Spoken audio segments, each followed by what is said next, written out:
All month long, we are honoring Black history. Today, we spotlight one of the nation's oldest Black book clubs. It started here in Indy when segregation and racism meant most Black women had limited access to literacy. Our Birchelle Edmay introduces us to the women who made history and the ladies upholding that legacy a century later.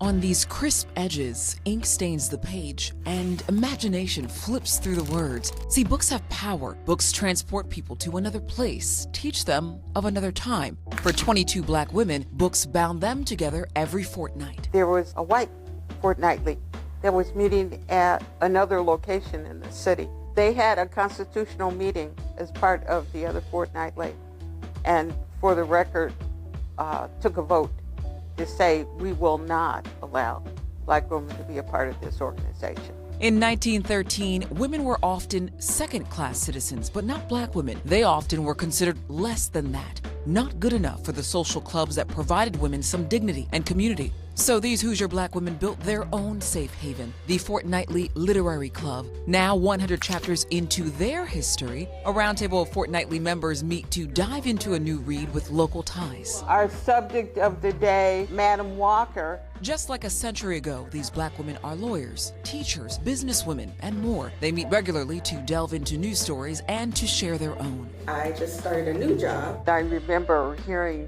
from my elders that one thing that nobody can take away from you is your knowledge. Mary Richards is president of the book club. She's worked to share knowledge with other women just as the club's founder did. By 1923, Ora Skelton Willett led regular meetings, and by 1928, they were chartered, becoming one of the oldest Black book clubs in the nation. They had the fortitude to master through all of the other kinds of things that were going on, the sexism, the racism, the economic deprivation. Book club members like Murs Tate fought for Black women's place in society. Tate was the first Black student to graduate from Western Michigan University's Teachers College, the first African-American woman to attend the University of Oxford, first Black woman to earn a Harvard PhD in government and international relations. And before MLK or Eleanor Roosevelt, it was this book club member who spoke at the downtown Indy YMCA's Monster Meeting, a public forum on the nation's problems.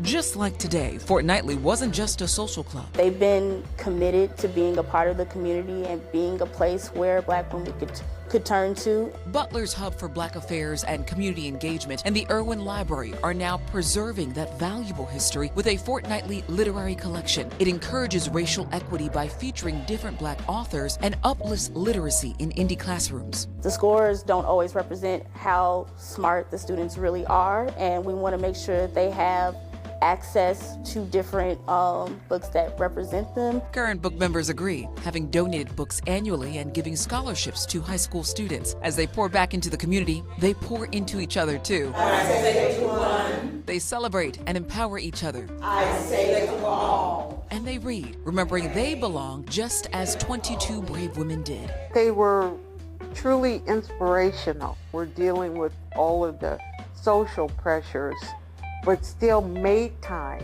They made time. Time that's illustrated over 100 years just how magical Black women can be. Reporting in Indianapolis, I'm Birchelle Edmay.